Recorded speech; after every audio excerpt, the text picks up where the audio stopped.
तो प्रोफेसर अहमद रफ़ीक अख्तर साहब को तो 5-6 साल से जानता ही था, ज़्यादा सुना नहीं था उनको। कुछ एक दो चार वीडियोस कभी कभार कहीं पे देखी हुई थी और उनका जिक्र अब मेरे सामने आता रहता था।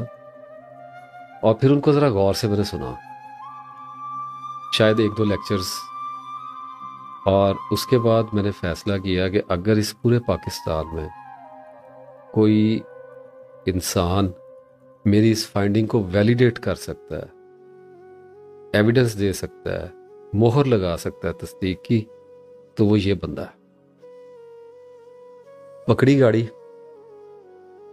पहुंच गया गुजर खान, और कंसंट्रेशन इंतहाओं पे थी। और बड़ी कोशिश करके मिला, उनसे मिलना बहुत मुश्किल है, बड़ी कोशिश करके मिला। और जब सीढ़ियां चढ़ा हूं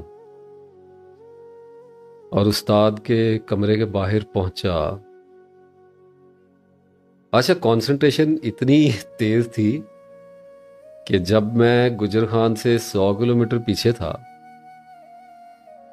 तो मैं एक ऐसे इलाके में दाखिल हुआ जिसमें मुझे ये पता चल गया था कि ये उस्ताद की प्रेजेंस का दायरा यहाँ तक फैला हुआ है, फिजिकल अपीयरेंस का।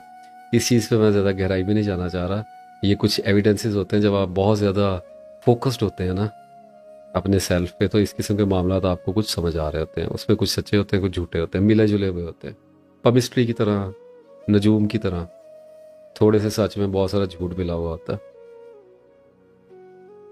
तो चढ़ा मैं सीढ़ियाँ और दिल मेरा हलक को आ गया और धड़कन मेरी तेज हो गई।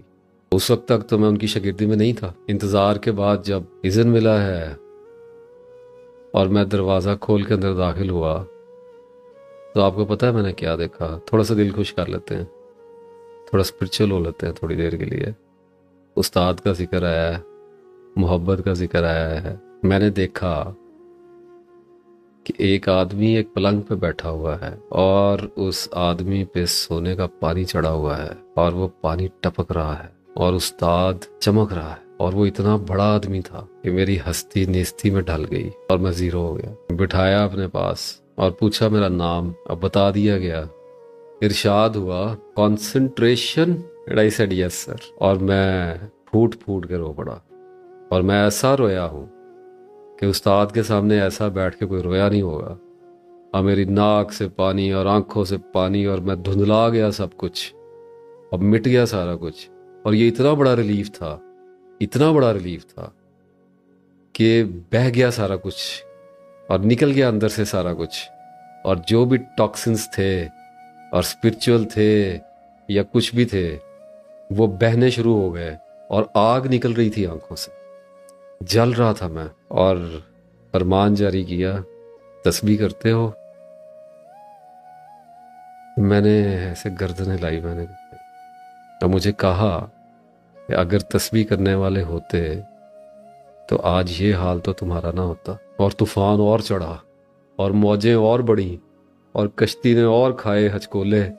और वो ऐसे था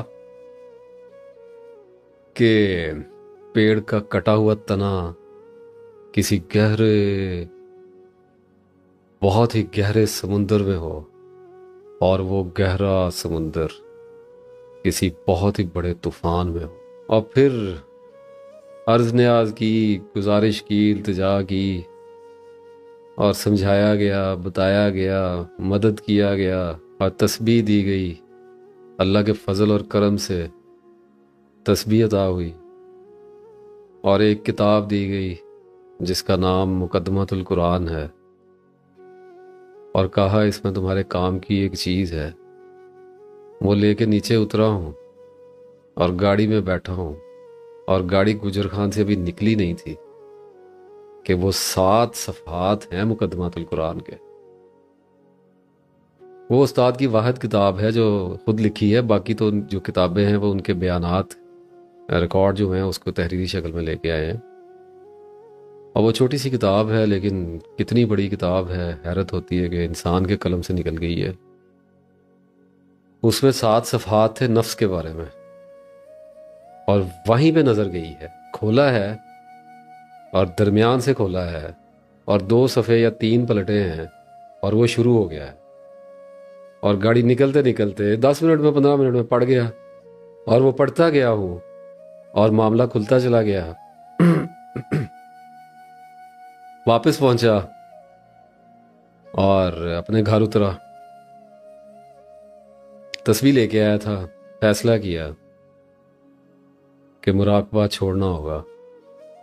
और ये फैसला आसान नहीं था, जो लोग करते हैं उनको पता होगा।